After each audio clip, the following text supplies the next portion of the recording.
What's going on, everyone? I'm just a typical average American here today to react and learn about the Yukon. I've taken a look at Canadian provinces, very cool, but I have never learned, in detail at all, about any of the Canadian territories. So today I wanted to take a closer look at the Yukon. The Yukon. I actually looked that up. I was like, how do you say it? What's the proper way to say it? And when you Google it, it's saying Yukon, called Yukon Territory, or formerly Yukon Territory, also referred to as the Yukon. So I actually like that. Somehow that, comes out of the mouth a little cleaner. Somehow, the Yukon. It just sounds right. I feel like I've heard people say that, so that's what I'm going with. Anyway, when we look at it on a map, obviously the northwestern part of Canada, and it actually borders Alaska, I gotta admit. And I'm not even ashamed to say this, because it's true of virtually all Americans. Most Americans, including myself, don't know much about Alaska. And the Yukon is bordering Alaska, I didn't even really appreciate that till right now. So there's quite a few things that are interesting to me about the Yukon. I found this little video here, top 10 things to know about Yukon, and it sounds perfect. Sounds like the perfect little introduction to little old me, an American who doesn't know anything about the Yukon. So let's take a look. Should be quite interesting. Canada has 10 states and 3 territories, and Yukon is Canada's westernmost as well as the smallest territory. What did he say? Did he say Canada? Did he say Canada has 10 states? And 3 territories. Hold up. Can this video be trusted anymore? Can this be trusted? Canada has 10 states and 3 territories, and Yukon is Canada's westernmost as well as the smallest territory. Okay. It shares almost 1200 kilometer long straight border with Alaska on the left. Yeah. To give you an idea about the size of this territory, I must tell you that the Yukon is more than 3 times the size of England. Yeah, that's another thing I noticed. When you look at the map, it's huge. It's enormous. Yukon is enormous. I didn't even realize how big Alaska was. And also, just with the territories, northern Canada, just in general, I know, it gets quite cold up there, right? That's not saying anything out of school here. Gets cold up there. I think the population's pretty low, the second lowest population in Canada. And apparently the Yukon can fit 3 Englands inside of it. So there you go. Never knew that. Another example can be that you combine the total area of the state of Gujarat, Karnataka, Punjab and Haryana, and that will give you 1 Yukon. Okay. According to Statistics Canada, the estimated population of this territory is around 41,000. Out of 41,000? 41,000. I knew it was not very populated, but oh my gosh, if the population of Canada is 38 million, right? 41,000 people. That is nothing. It's nothing. That's fascinating. That's really fascinating. Which more than 60% of the people live in the capital city of Whitehorse only. Let's start the video with point number 1. Whitehorse. Is that hold on. The capital. Yeah, sure enough. 60% of the people in Yukon live in the capital, Whitehorse. Okay. Oh, look, there's a national park and reserve. Oh, cool. Oh, okay. I won't get lost in the details just yet. I'll let this guy continue on teaching me about the Yukon. Meaning of Yukon. Oh, okay, the meaning of Yukon. Nice. The name Yukon originated from a local word which meant Great River. Oh. Yes, that Great River is none other than Yukon River, which flows across the territory into Alaska. The Yukon River is the longest river in Yukon and Alaska. Its overall length is 3,185 kilometers. Cool. While that of the Ganges in India is 2,704 kilometers. Oh, so this is like a giant river. That's cool. The word Yukon actually means something. It means Great River. Can I find the Great River here on the map? It flows into Alaska, right? Not on this view anyway. Oh well. In fact, any of the Indian rivers such as Yamuna, Indus, Brahmaputra, Godavari or Kaveri are smaller than the river Yukon. Point number 2. Weather conditions. In the capital city of Yukon, The summers are comfortable. The winter You know, this actually shocks me. Like this image. Maybe this is just the American in me, but I mean, a lot of Americans when they picture Canada, picture a frozen wasteland. But certainly when I was picturing the Yukon being so north, that it was going to be frigid freezing, and that was going to be the truth of it. But again, it's like when summer comes around, it can get fairly decent weather, dare I say. the winters are icy cold and it snows a lot. Okay. And you will see But as soon as I say that, he's like, the winters are icy cold, freezing. Yes, okay, well, at least something makes sense here. clouds almost all year round. Over the course of the year, the temperature typically varies from minus 18 degrees Celsius to 20 degrees. 20 degrees. What's 20 Celsius? 20 Celsius to Fahrenheit. 68 degrees Fahrenheit? That's good. That's comfortable. The Yukon can get to 68 Fahrenheit, 20 Celsius. That's comfortable. I'm surprised. Why don't more people live in the Yukon then? Like 40,000. I still can't believe 40,000 in all of the Yukon. That is wild. However, lowest temperature recorded in Whitehorse was minus 52.2 degrees Celsius.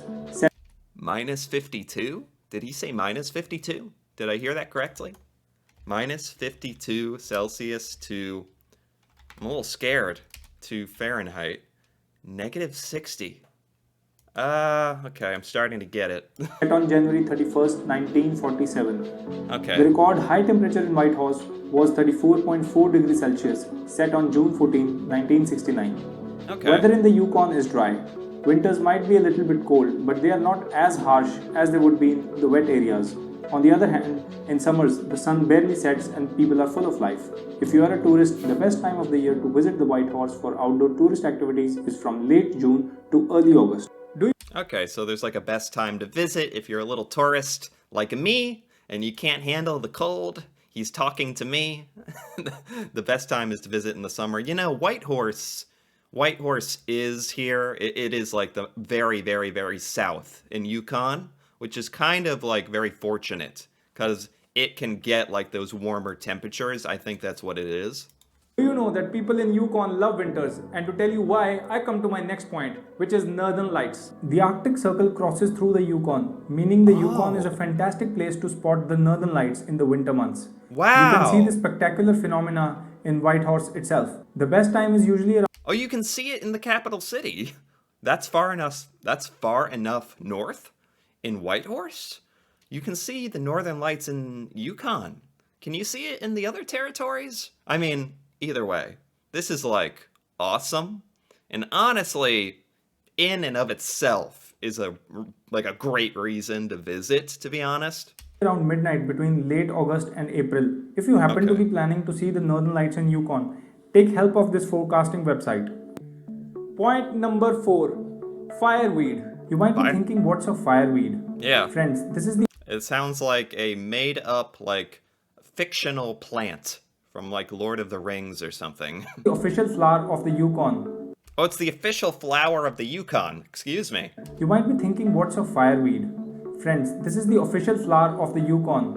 This plant has a reputation of blessing you with the many health benefits and has a lot of medicinal value. Really? Point number 5. The infamous gold rush.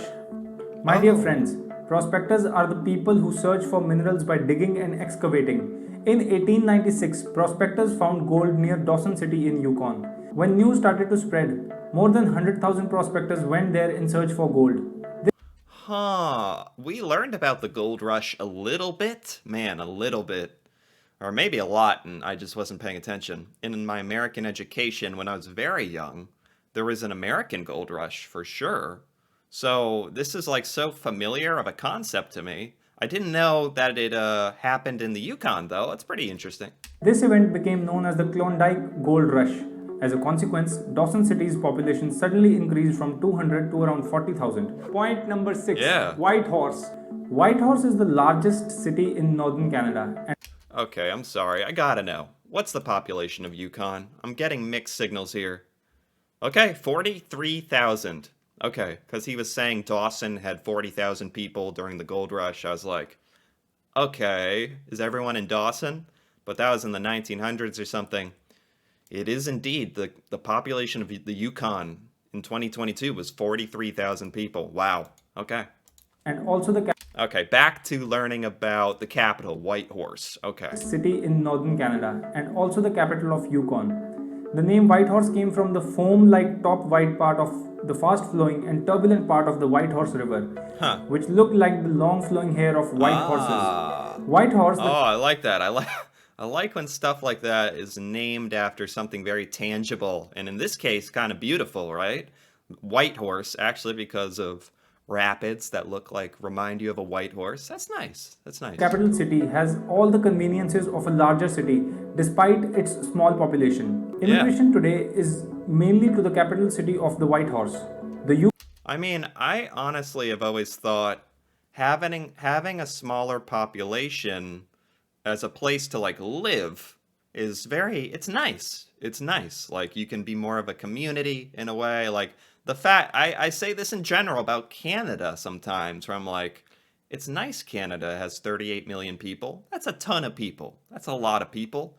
But it's not 300 million people like America, where basically, if you're going to talk about a sense of community, maybe like the American states have like a sense of community, but there's a lot of people. There's a lot of people. So I've always kind of admired and been a little jealous of Canada for that. And even when I hear about somewhere like the Yukon and Whitehorse, like places you could live where there's really not a lot of people, I actually kind of like that. I kind of like that. Yukon River flows through the center of the town. The closest big city is Edmonton, which is almost 2,000 kilometers away. Whitehorse Okay. is also the driest city in Canada. The dry, okay, is that why no one lives there? I'm trying to be like, why is the population so low? What's the catch? I'm thinking for as much positives as I have heard about Yukon so far, it does get outrageously cold in the winter when it does happen. It is just in general very dry. And I guess another thing is it's just not located near, like the border. It's not located near southern Canada, where a lot of like really major cities are in Canada. So I think that's basically the reasons, right? Number 7, the famous Yukon Quest. The Oh, Yukon Quest is known as one of the toughest dog sled races in the world. oh, It is a 1600-kilometer sled dog race that begins in Whitehorse and ends in Fairbanks, Alaska. oh! It does go into Alaska. That's cool. It's a super intense dog sled race.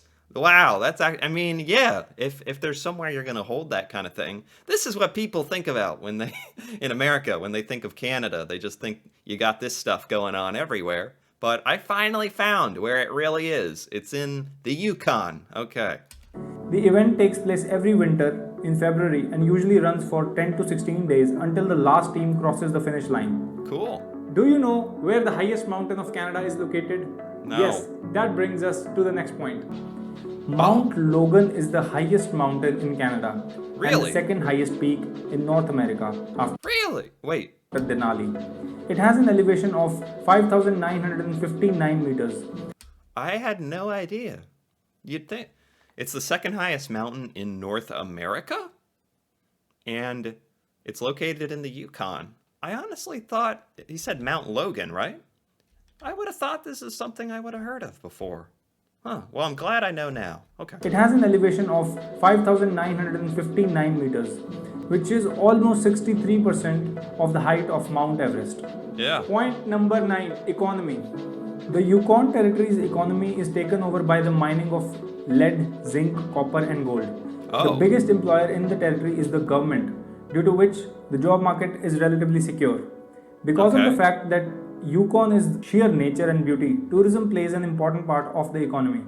Oh, okay. So first he's saying that a lot of the economy and jobs are based around government subsidized mining of minerals and stuff. Makes a lot of sense. I didn't know that was a big thing in the Yukon, although he did say there was a gold rush, a big gold rush. And on top of that, that relies on tourism. Does the Yukon get a lot of tourism? I wouldn't think from Americans, to be perfectly honest. Americans are probably going to other major Canadian cities and also like other places around the world. But the Yukon, I'm not saying the Yukon is bad, but I mean, you could go to Whitehorse. That'd be a good reason to go to Yukon. Is there other cool stuff? To say that tourism is an important part of the Yukon economy surprises me a little bit, because I honestly would not think they get a ton of tourism and money from that. Unemployment in Whitehorse currently sits at around 4.9%, but varies. The cost of living in Whitehorse is generally higher than in southern Canadian communities. Average family yearly income in the Yukon is high, which makes it possible to Okay. maintain a high standard of living that people in other parts of the Canada enjoy. Okay. Majority of Yukon's economy is seasonal. Also, the Yukon has no territorial sales tax and the minimum wage is currently $13.71 per hour. Last Okay. point of the video, education. Throughout Canada, all citizens and permanent residents under the age of 20 are entitled to secondary school education free of cost. The Yukon schools follow the curriculum developed by the province of British Columbia. Also, the Yukon has one post Oh, Yukon has some kind of relationship with British Columbia. Yeah, they are right next to each other, aren't they? Okay, at least follows some of the educational laws from British Columbia. Interesting. curriculum developed by the province of British Columbia. Also, the Yukon He said he called it a province this time. Did he get his script wrong at the beginning? At the very beginning, he called everything in Canada a state. And then he fixed it right now, called it a province. He redeemed himself. So that's good. Yukon has one post-secondary institution as well, Yukon University, which is located in Whitehorse. So if Okay. you ask the people of Yukon to describe it, they'll probably say larger than life. And that is what Yukon is all about. Tell me in the comments box what kind of videos would you like to see in future, and I will try. Okay. I mean, it's certainly very cool to learn about some place like the Yukon, because it's just not something like I've heard and learned some things not on YouTube, like in my general life, throughout my life at least, about Ontario, Quebec, stuff like that. You know, even things that get to us Americans get through our heads. But the Yukon, I literally didn't know anything, not a thing about. So for that reason, I really enjoyed this. I enjoyed this. These were, and this little video put together by Young Students Abroad. I liked it. I got to give it a like. This was nice. And it actually covered a surprisingly wide range of topics and gave some like good reasons that you actually might want to visit the Yukon, somewhere that I might not have even considered before. So I really enjoyed that. I think places like this in Canada deserve to have their spotlights, their spotlight moment, and it's just nice to learn about stuff like this that I otherwise wouldn't have. And turns out Yukon is pretty cool. Got some pretty cool stuff going on. Anyway, if you enjoyed this video, if you enjoyed this reaction, feel free to give it a like or leave a comment. And if you're interested in more videos like this, me reacting to Canada, things in Canada, Canadian culture, stuff I've never seen in Canada, feel free to subscribe for more.